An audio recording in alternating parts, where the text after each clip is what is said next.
నమస్తే welcome to our channel. అధికారంలో ఉండగా ఆంధ్రప్రదేశ్ మాజీ ముఖ్యమంత్రి వైఎస్ జగన్మోహన్ రెడ్డి ఏకంగా 986 మందితో భద్రత పొందగా ఇప్పుడు ప్రతిపక్షంలో ఉండగా ముఖ్యమంత్రికి ఏ విధంగా భద్రత ఉంటుందో ఆ విధంగానే నాకు కావాలంటూ హైకోర్టును ఆశ్రయించడం, తర్వాత కేంద్ర ఇంటెలిజెన్స్ జగన్మోహన్ రెడ్డికి ప్రాణహాని లేదన్నా సరే వైసీపీ నేతలందరూ కానివ్వండి, బొత్స సత్యనారాయణ, అంబటి రాంబాబు గవర్నర్ని కలిసి భద్రత విషయంలో కూటమి ప్రభుత్వం నిర్లక్ష్యంగా వహిస్తుంది అనడాన్ని ఏ విధంగా చూడాలో తెలుసుకునే ప్రయత్నం చేద్దాం. దీన్ని విశ్లేషించడానికి మనతో పాటుగా ఉన్నారు ప్రముఖ రాజకీయ సామాజిక విశ్లేషకులు అప్పసాని రాజేష్ గారు.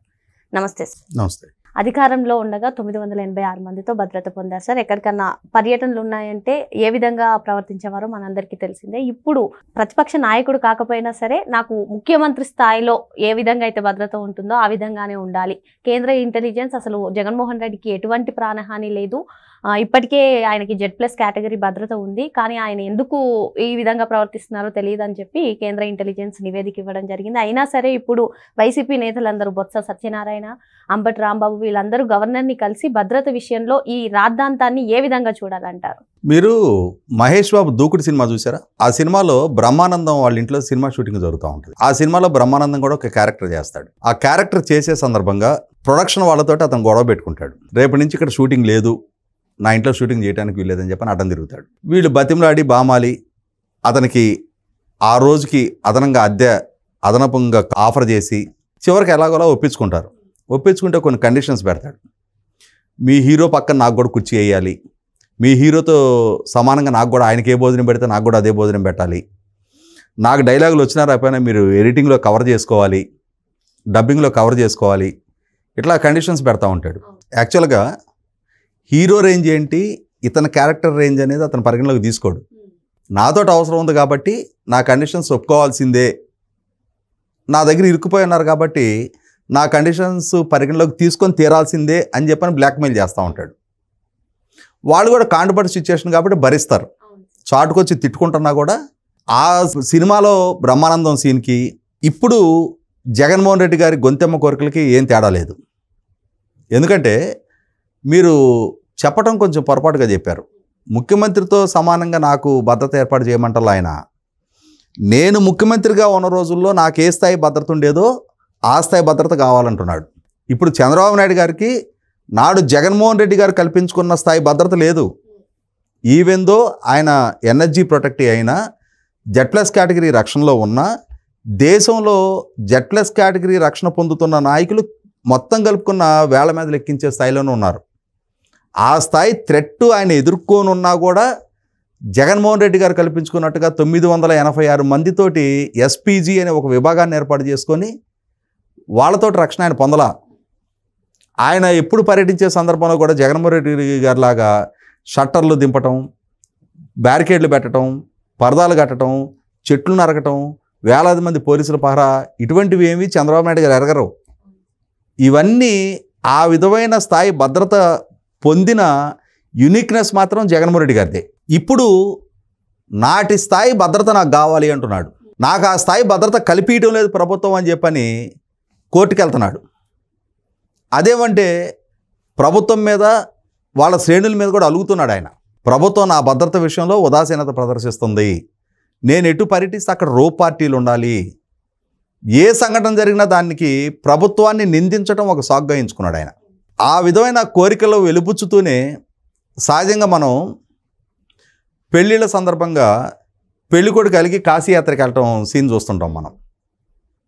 అదేదో ఆ పెళ్ళి జరిగే ప్రక్రియలో ఒక ముచ్చటగా జరిపిస్తారు దాన్ని. అతనేదో నేను పెళ్లి చేసుకోను, నేను కాశీకి వెళ్తున్నానని చెప్పని బయలుదేరితే ఆ బావమరుదులు వాళ్ళు, బావగారు నువ్వు అటువంటి ప్రయత్నం చేయొద్దు, నువ్వు మా అక్కన పెళ్లి చేసుకో, నీకేం కావాలో చెప్పు, నీ కోరికలు మేము తీరుస్తాము అని చెప్పని బతిమనాడి బామాలి తీసుకొస్తారు. ఎవరికైనా చికాకు పుట్టి ఏందే పిలిచి పిల్లనిస్తుంటే నువ్వు కాశీకి పోతాడు పోయి దొబ్బే అన్నారనుకో, ఏముంది పరిస్థితి? వెళ్తాడా నిజంగా? ఈ జగన్మోహన్ రెడ్డి గారు ఆయన ఒక రాజకీయ పార్టీ అధినేత, ప్రజలతో మమేకమై తీరాల్సిన బాధ్యత ఆయనకు ఉంది. 2019లో అలా ప్రజలతో మమేకమయ్యే పాదయాత్ర కొనసాగించే ఆయన ప్రజల నుంచి ఆమోదం పొంది ఘన విజయం దక్కించుకొని రాష్ట్రాన్ని పరిపాలించే ముఖ్యమంత్రిగా పాలనా బాధ్యతలు చేపట్టాడు. 2024 ఎన్నికల్లో ఘోరంగా ఓడిపోయాడు. ప్రధాన ప్రతిపక్ష హోదా కూడా దక్కని స్థితికి ప్రజలు అతన్ని శిక్షించారు. రాజకీయాల్లో కొనసాగాలనుకుంటున్నాడు. మళ్ళీ తిరిగి రాష్ట్రాన్ని పాలించే ముఖ్యమంత్రిగా పదవి బాధ్యతలు చేపట్టాలి అనుకుంటున్నాడు. అటువంటప్పుడు ప్రజల దగ్గరికి వెళ్ళటం నీకు అవసరం. నీ రాజకీయ కార్యకలాపాలు స్వేచ్ఛాయుత వాతావరణంలో జరుపుకోవటం నీకు అవసరం. ప్రభుత్వ పరంగా నీ రాజకీయ కార్యకలాపాలు నిర్వహించుకోవద్దని ఆంక్షలేం పెట్టడంలా. ప్రజలతో మమేకం అవ్వాలా కావద్దా, నా శ్రేణులకి స్ఫూర్తివంతమైన నాయకత్వాన్ని అందించాలా వద్దా, మళ్ళీ తిరిగి ప్రజల ఆశీస్సు పొందాలా వద్దనేది నీ చేతిలో ఉంది. నువ్వు ఎవరి మీద అలిగి, ఎవరి మీద ఫిర్యాదులు చేసి, ఎవరి మీద నెపాలు మోపి నీ రాజకీయ కార్యకలాపాలు నిర్వహించుకోకుండా నేను ఇందాక చెప్పిన కాశీయాత్ర టైపే అవుద్ది. ఇవాళ అంటే కొంచెం మొరట సామెతలు కూడా ఉన్నాయి. చెరువు మీద అలిగేది ఎండబెట్టుకున్నారు అని చెప్పని. అటువంటి పరిస్థితి జగన్మోహన్ రెడ్డి గారు తెచ్చుకుంటూ ఉన్నారు. ఆయన నిన్న వాళ్ళ శ్రేణుల్ని గవర్నర్ గారి దగ్గరికి పంపించాడు ఫిర్యాదు చేయమని చెప్పని. ఒకనాడు ఈయన పాలకుడుగా ఉండగా ఈయన ప్రభుత్వం మీద ఫిర్యాదు చేశారు గవర్నర్ గారికి అని చెప్పని ఉద్యోగ సంఘ నాయకుడు సూర్యనారాయణ వాళ్ళు ఏం డిమాండ్ చేశారు? అయ్యా, మేము ప్రభుత్వ ఉద్యోగులం, ప్రభుత్వానికి మేము పనిచేస్తున్నాం, క్రమం తప్పకుండా మాకు 1వ తారీఖు జీతం ఇప్పించమని అడిగారు. వాళ్ళేం మా జీతాలు పెంచమని అడగలా, మాకేమి ఇంక్రిమెంట్లు బోనస్లు ఇవ్వమని అడగలా. బాబు 1వ తారీఖు నాడు మాకు క్రమం తప్పకుండా జీతాలు ఇవ్వమని చాలు అని చెప్పని గవర్నర్ గారిని అభ్యర్థించారు. ఎందుకంటే ఈయన 1వ తారీఖు జీతం ఇవ్వట్లేదు కాబట్టి. ఆ కోరిక వ్యక్తం చేసినందుకే మీరు ఉద్యోగ సంఘ నాయకులుగా ప్రభుత్వ ఉద్యోగులు అయ్యుండి నా మీద గవర్నర్కి ఫిర్యాదు చేస్తారా అని చెప్పని ఆయన మీద కేసు పెట్టాడు. ఆయన్ని అరెస్ట్ చేయబోతే ఆయన పారిపోయి తర్వాత ఎప్పుడో సుప్రీంకోర్టులో బెయిల్ తెచ్చుకొని బయటకు వచ్చాడు. మరి ఆ రోజు నీ ప్రభుత్వానికి వ్యతిరేకంగా ఫిర్యాదు చేస్తే ఆ విధంగా వ్యవహరించిన మీకు ఇవాళ మీకు మాత్రం మీకు చిన్న ఇన్కన్వీనియన్స్ కలగకున్నా కూడా మీరు చాలా పెద్ద కష్టం ముంచుకొచ్చేసింది. మాకు అసలు మా భద్రతకే ముప్పు వచ్చేసింది.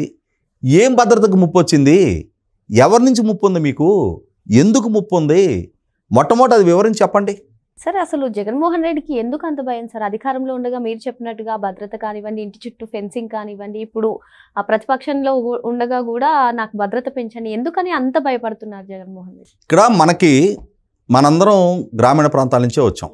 సహజంగా గ్రామాల్లో వర్గ రాజకీయాలు ఉన్నప్పుడు అది వైషమ్యాల స్టేజ్కి రీచ్ అయ్యి ఘర్షణల స్థాయికి చేరి ఒకరి మీద ఒకరికి కక్షల స్థాయికి పెరిగి దాడులు దౌర్జన్యాల స్థాయికి కనుక అది ఎమర్జ్ అయ్యి ఒకరి మీద ఒకరు దాడులు అంటే గాయపరుచుకునే స్థాయి కూడా దాటి చంపేసుకునే స్థాయికి చేరాయి అనుకో, అప్పుడు ఏం చేస్తారంటే తమ రక్షణ రీత్యా తమ బంధువర్గాలని అనుచరులని కొంతమందిని పక్కన పెట్టుకొని తిరుగుతారు. ఎందుకు? అక్కడ అటువంటి వాతావరణం ఉంది కాబట్టి. మరి జగన్మోహన్ రెడ్డి గారు 5 సంవత్సరాలు ఈ రాష్ట్రాన్ని పరిపాలించిన ముఖ్యమంత్రి. ఆయన ప్రతి అంశంలో కూడా చంద్రబాబు నాయుడు గారితో పోల్చి చూసుకుంటూ ఉంటాడు. చంద్రబాబు నాయుడు గారికి ఎన్ఎస్జి రక్షణ ఉంది కాబట్టి ఈయనకి ఎన్ఎస్జి ఇటు ఇవ్వరు కాబట్టి ఎస్పీజీ ఎలా అంటే నీకు అత్తారింటికి దారే సినిమాలో ఆస్కర్ అవార్డులకు పోటీగా బ్రహ్మానందం భాస్కర్ అవార్డులు పెట్టుకుంటాడు కదా, తనే ప్రొడ్యూసరు, తనే నటిస్తాడు, తనే అవార్డు ఇచ్చుకుంటాడు. అలాగే జగన్మోహన్ రెడ్డి గారు కూడా కేంద్ర ప్రభుత్వం చంద్రబాబు నాయుడు గారికి ఎన్ఎస్జి రక్షణ ఇస్తుంది కాబట్టి చంద్రబాబు నాయుడు గారికి రాజకీయ ప్రత్యర్థిగా ఉన్న నాకెందుకు ఆ స్థాయి రక్షణ ఉండకూడదు అని చెప్పని ఈయన ఎస్పీజీ అని పెట్టుకున్నాడు. సేమ్ టు సేమ్ ఆయన దగ్గర ఎన్ఎస్జి కమాండోలు ఎలాంటి డ్రెస్ వేసుకుంటారో ఈయన దగ్గర ఎస్పీజీ కమాండోలు కూడా అటువంటి డ్రెస్సే వేసుకుంటారు. చంద్రబాబు నాయుడు గారికి ఆయన ఇంటి వరకే రక్షణ పరిమితం అయితే ఈయన లండన్లో ఉన్న వాళ్ళ కూతుళ్ళకు కూడా ఆ రక్షణ కల్పించుకున్నాడు. ప్రజాధనమే కదా, ఆయన జేబులోంచి తీసే కట్టే పని అయితే ఒక హోంగార్డును కూడా పెట్టుకోడు. మనం కట్టిన పన్ను నుంచి చెల్లించే డబ్బులు కాబట్టి ఎంతమందినైనా పెట్టుకుంటాడు. అటువంటి జగన్మోహన్ రెడ్డి గారికి ఆయనకు అంతటి థ్రెట్ ఏముంది? ఎందుకంటే ఆయన పర్యటన జరుగుతున్న తీరు ఒకసారి గమనించుకుంటే ఆయన ఏ ప్రాంతంలో పర్యటించబోతున్నాడో ఆ ప్రాంతంలో మొట్టమొదటగా ఆయన పర్యటన కొనసాగే దారి మొత్తం కూడా షట్టర్లు మూసేయిస్తారు. షాపులు ఆ రోజు వ్యాపారం చేసుకోవడానికి వీల్లేదు. అక్కడ పిల్లలకి స్కూళ్ళకి సెలవులు ఇస్తారు. ఆ రోడ్లు మొత్తం బ్యారికేడ్లు కడతారు, పరదాలు కడతారు, పోలీసులు వలలు పట్టుకొని నిలబడతారు. ఆ రోడ్ల మీద ఏదైనా చెట్లుంటే ఆ చెట్లు కొమ్మలు మొత్తం నరికేస్తారు. మరి ఎందుకు ఇంత ఇన్సెక్యూరిటీ, ఇంత అభద్రతా భావం ఎందుకు?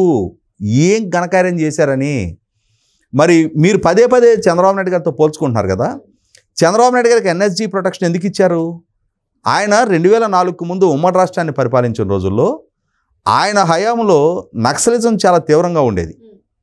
పాలకుడుగా ఆయన నక్సలిజాన్ని చాలా కట్త్రోట్గా హ్యాండిల్ చేశారు, చాలా కఠినంగా అణిచివేశారు అని చెప్పని నక్సలైట్లు వాళ్ళ హిట్ లిస్టులో ఆయన పెట్టుకొని 2003 అక్టోబర్ 1వ తారీఖు రోజు బ్రహ్మోత్సవాల సందర్భంగా శ్రీవారికి పట్టు వస్త్రాలు ఇవ్వడానికి ముఖ్యమంత్రి హోదాలో ఆయన తిరుమల పర్యటనకు వచ్చినప్పుడు అలిపిరి దగ్గర క్లేమోర్ మైన్స్ పేల్చి ఆయన చంపడానికి ప్రయత్నం చేశారు.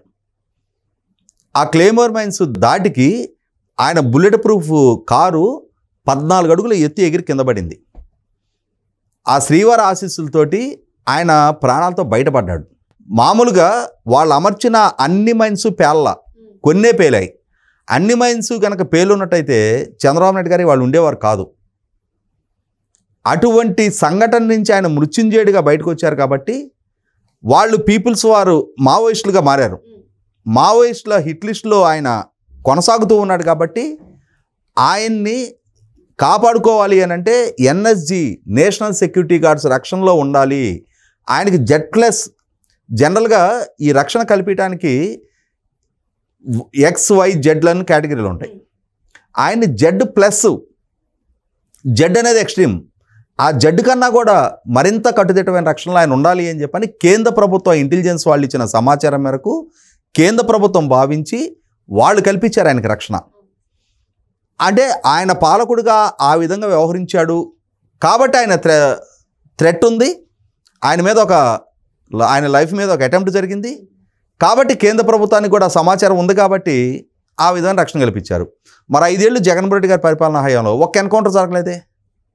మరి 2014-19 మధ్య విభజన జరిగిన రాష్ట్రంలో కూడా చంద్రబాబు నాయుడు గారు ముఖ్యమంత్రిగా ఉన్న రోజున శేషాచలం అడవుల్లో అడ్డగోలుగా ఎర్రచందనం స్మగ్లింగ్కి పాల్పడుతున్న తమిళ కూలీలు 15 మంది ఎన్కౌంటర్కి గురయ్యారు. వాళ్ళ వైపు నుంచి కూడా చంద్రబాబు నాయుడు గారికి ముప్పు ఉంది. జగన్మోహన్ రెడ్డి గారి పాలనా హయాంలో నక్సలిజము లేదు, ఎన్కౌంటర్లు లేవు. ఇంకొక అడుగు ముందుకేసి చంద్రబాబు నాయుడు గారు ఏమో ఎర్రచందనం స్మగ్లర్లని ఎన్కౌంటర్ చేపిస్తే ఆయన పాలనా హయాంలో, ఈయన పాలనా హయాంలో ఎర్రచందనం స్మగ్లర్లు పోలీసుల్ని కారుతో గుద్దించి చంపారు. ఎర్రచందనం స్మగ్లర్లకేం కాలా, స్మగ్లర్లు పోలీసులను చంపారు. అంటే ఎవరి నుంచి ముప్పు ఉంది దీనికి? స్మగ్లింగ్ అని చేయలే. ఈయన హయాంలో గంజాయి స్మగ్లింగ్ దేశవ్యాప్తంగా ఎక్కడ గంజాయి పట్టుబడ్డా ఆంధ్రప్రదేశ్ నుంచే, వాళ్ళని అణిచేయలే. వీళ్ళ నాయకులు రాష్ట్ర వ్యాప్తంగా కనిపించిన ప్రతి ప్రకృతి వనరుని ఇసుక, గ్రావెల్, నల్లమట్టి, granite, quartz, silica sand, laterite, bauxite ఇట్లా ఏ మినరల్ వెల్త్ కనిపిస్తే దాన్ని అడ్డగోలుగా దోచేశారు. వేల కోట్ల రూపాయల మినరల్ వెల్త్ దోచారు. దాన్ని ఏమన్నా అణిచివేసావా? రాష్ట్రాన్ని వాళ్ళకి దోచుకోండి అని చెప్పని రాజ్యం వీరభోజ్యం ప్రజలు మనకు అధికారం అప్పచెప్పారు. మీరు ఇప్పుడు తినకపోతే ఇంకెప్పుడు తింటారు, మీ ఇష్టం, మీరు తినేసేయండి, మీరు పావులా తిని నాకు 30 పంపిండి అని చెప్పని వాళ్ళని యథేచ్ఛగా దోచుకోవడానికి ఆస్కారం కలిగించాడు. లక్షలాది ఎకరాల భూములు అన్యాక్రాంతమైనవి. ఎప్పుడు ఎక్కడ ఏ అంశంలో కూడా కఠినంగా వ్యవహరించాల. అటువంటప్పుడు ఎందుకు ఈయన్ని లక్ష్యంగా చేసుకుంటారు? ఎవరు లక్ష్యంగా చేసుకుంటారు? ఏ విధంగా లక్ష్యంగా చేసుకుంటారు? దానికి ఎప్పుడు ఎక్కడ వివరణ ఇవ్వడం. కాకపోతే మనకు అర్థమవుతున్నది ఏంటంటే ఆయనకేదో అభద్రతా భావం ఉంది, ఏదో భయం ఉంది, ఎక్కడి నుంచో ఏదో ఇన్సెక్యూరిటీ ఫీల్ అవుతున్నాడు ఆయన.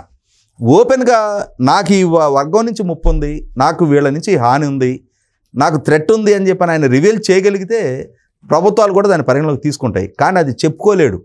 ఎందుకంటే కొన్ని చెప్పుకోలేని పనుల్లో ఈయన ఇన్వాల్వ్ అయ్యి ఉండొచ్చు. ఏ ఇంటర్నేషనల్ మాఫియాతోటో, ఏ అంతర్జాతీయ లావాదేవీల్లో ఎక్కడ ఎవరినో గెలుక్కోనుండి, ఏ స్నైపర్సో ఎవరో ఎక్కడి నుంచో నన్ను టార్గెట్ చేస్తారేమో అనే ఒక ఇన్సెక్యూరిటీ ఆయనలో ఉండాలి. అందువల్ల దాన్ని బయటికి చెప్పుకోలేని బాధతోటి ఆయన ఈ ప్రజలు కట్టిన పన్ను డబ్బుతోటి నాకు సెక్యూరిటీ కావాలి అనుకుంటున్నాడు. నీ పర్సనల్ అఫైర్స్కి ప్రభుత్వంగా పాలకుడుగా నీకు ఎటువంటి ముప్పు వచ్చే ఆస్కారం లేదు అనేది కేంద్ర ప్రభుత్వానికి కూడా నిర్ధారణ అయింది. కానీ నాకు ఉంది, నేను ముఖ్యమంత్రిగా పనిచేసిన రక్షణ కావాలి అంటున్నావు. ఎందుకు కావాల్సి వచ్చింది? ఎవరి నుంచి ముప్పు ఉంది? నిన్ను లక్ష్యంగా చేసుకున్నది ఎవరు? అది చెప్పుకుంటే పోనీ మనకి పదే చెప్తుంటారు. డాక్టర్ దగ్గరికి, లాయర్ దగ్గరికి వెళ్ళినప్పుడు నిజం చెప్పాలి. నీ సమస్య ఏదో ఉంది, అదేం సమస్య నిజం చెప్తే దాని తగ్గ వైద్యం వాళ్ళు చేస్తారు. నువ్వు సిగ్గుపడి నేను ఇప్పుడు నిజం చెప్తే డాక్టర్ ఏమనుకుంటాడో లాయర్ ఏమనుకుంటాడో అని చెప్పి నిజం చెప్పలేదనుకో, నువ్వు ఏ సమాచారం ఇచ్చావో దాన్ని బేస్ చేసుకొని వైద్యం చేస్తారు, నీ కేసు వాదిస్తారు. వాళ్ళకి పూర్తి సమాచారం నీ వల్ల తప్పు జరిగినా నా వల్ల ఈ తప్పు జరిగిందని చెప్పాలి. అయ్యా నేను ఏదో దిక్కుమాల పని ఒకటి ఏడిచాను, దానివల్ల నాకు ఈ జబ్బు అంటుకుంది అని చెప్పని చెప్పుకోగలగాలి. అది చెప్పుకోలేదు, నువ్వేం చేసావో డాక్టర్ తెలియదు, నీకు పైపై మెరుగులే పూత పూసి పంపిస్తారు, నీ వ్యాధి నయం కాదు. ఎవరికి నష్టం అది? అలాగే ఈయనకు కూడా అయ్యా నేనేదో పలానా ఇంటర్నేషనల్ మాఫియాతో ఒక లడాయి పెట్టుకొని ఉన్నా, వాళ్ళని నేసేస్తానంటున్నారు, నాకు ఈ ప్రమాదం ఉంది అని అంటే, సరే ఇక్కడ ఒక రాజకీయ పార్టీ అధినేతగా, ఒక ఎమ్మెల్యేగా, మాజీ ముఖ్యమంత్రిగా, మాజీ పార్లమెంటు సభ్యుడిగా, ఒకనాటి ప్రతిపక్ష నాయకుడిగా నిన్ను ఏదో రకం కాపాడుకునే ప్రయత్నం చేస్తారు. నువ్వు ఈ రాజకీయాల్లో ఉన్నందుకు, ఇక్కడ ప్రజలకు ప్రాతినిధ్యం ఇస్తున్నందుకు ఈ ప్రజలు కూడా మా కర్మలే అని చెప్పి వాళ్ళు గట్టిన పనుల నుంచి నిన్ను భరిస్తారు. కానీ నువ్వు అసలు సమాచారాన్ని రివీల్ చేయకుండా దాన్ని ఇప్పుడున్న ప్రభుత్వం మీద ఇంకొకరి మీద నిందలు మోపేసి దాని ద్వారా లబ్ధి పొందాలి అని చెప్పిన ప్రయత్నం చేస్తే ఎల్లకాలం ఎందుకు భరించాలి? ఒకనాడు ఈ రాష్ట్రానికి ఎంపీగా ఏం నీ సేవలు అందించావు అనేది స్పష్టత ఉంది. ప్రతిపక్ష నాయకుడిగా ఉన్న నిన్ను ముఖ్యమంత్రిగా ప్రజలు ఎంపిక చేసుకున్నారు. కానీ వాళ్ళ ప్రతిపక్ష నాయకుడిగాను నువ్వు పనికిరావు, ముఖ్యమంత్రిగా నువ్వు పనికిరావు అని చెప్పని నిన్ను సాధారణ ఎమ్మెల్యే స్థాయికి ప్రజలు పరిమితం చేశారు. కారణం ఏంటంటే నీ పనితీరు ప్రాతిపదికగా. మరి ప్రజల చేత తిరస్కారానికి గురైన నువ్వు ఇవాళ ముఖ్యమంత్రి హోదాలో ఉన్న నాటి భద్రత నాకు కల్పించండి అని చెప్పని గొంతెమ్మ కోరికలు కోరుతుంటే, కోరటానికి మీకు ఇబ్బంది అనిపించకపోయినా భరించడానికి ప్రజలకు ఇబ్బందికరంగానే ఉంది. మరో అంశంతో మళ్ళీ కలుద్దాం. Thank you sir.